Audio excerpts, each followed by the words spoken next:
What's going on, YouTube? This is SG1 Sports, and you're watching our Big Ten channel. Going to give you a very early projected record for the Iowa Hawkeyes. Keep in mind that this is not a prediction.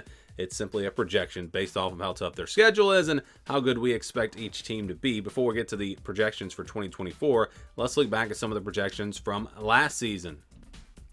Here were some of the projections from 2023, and you see Iowa went 10-2 in the regular season. Our projection had them at 8-4. I actually picked them to go 9-3. Athlon at 8-4, and the over/under was at 7.5. So this team definitely overachieved. Again, I was actually closest there with my prediction.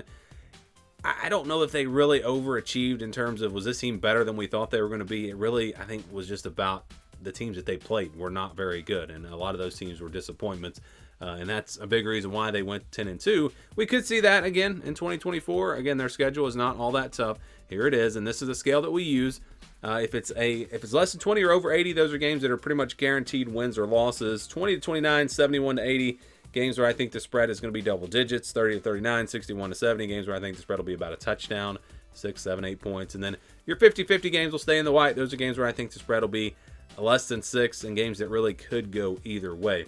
All right, so let's start with, and I do have a tier system that I use for this formula, but we'll start with the easy wins. Illinois State and Troy. Really don't expect Iowa to have any trouble in these games.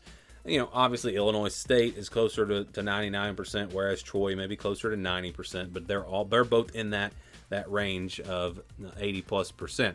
All right, so then we'll go to the games where I think they'll be favored by about a touchdown. Michigan State on the road, and then Northwestern at home. Now, that Michigan State one is tricky because we really don't know how good they're going to be.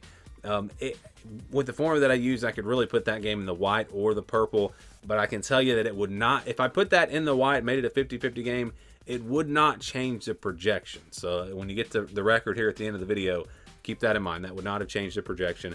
Northwestern, because it's at home, I look at that now, though. Maybe Northwestern, maybe that should be a 50-50 game.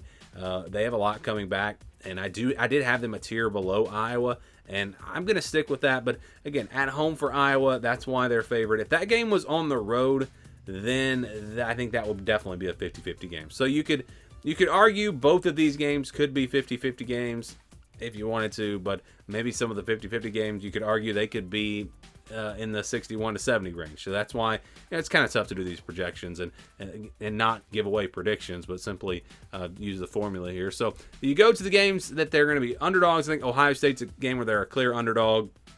And I know with the yellow background that might be kind of hard to see, but that is in the orange. So that's 20-29. I think they will be double-digit underdogs, probably 14-point underdogs or so in that game. Iowa's going to have a good defense this year, but again, their offense will probably be the problem. And that leaves you with Iowa State, Minnesota, Washington, Wisconsin, UCLA, Maryland, and Nebraska. And right now, I've got all these games as 50-50 games. I think as we get closer to the season, it'll become a little bit more clear on some of these teams and how good they're going to be. UCLA with the new coaching staff. Maryland has a good bit of roster turnover. Washington, of course, a lot of roster turnover and a new staff. Minnesota is a team that I think could be sneaky this year with some of their roster additions. And then Iowa State, rivalry game, that's always tough. So I think that definitely is a 50-50 game. All right, so that means that the majority of this schedule, 7 of the 12 games, are actually 50-50 games that could go either way. And that's kind of what we had last year for Iowa, and they were able to win those games. They were able to win a lot of close games. If they do it again, they're going to have a really good season. If they don't, it's probably going to be a disappointing season. But what's the projection when we average all this out? Well, it is 7-5. So a 7-5 projection for Iowa. Again, when you have so many games that could go either way, your projection is going to be closer to 6-6. If most of the games could go either way, obviously the Illinois State and Troy games help them out, and that pulls it up to 7-5. But again, a 7-5 projection for Iowa. Do you guys agree? Do you disagree? Give me your thoughts on the Hawkeyes down in the comments below.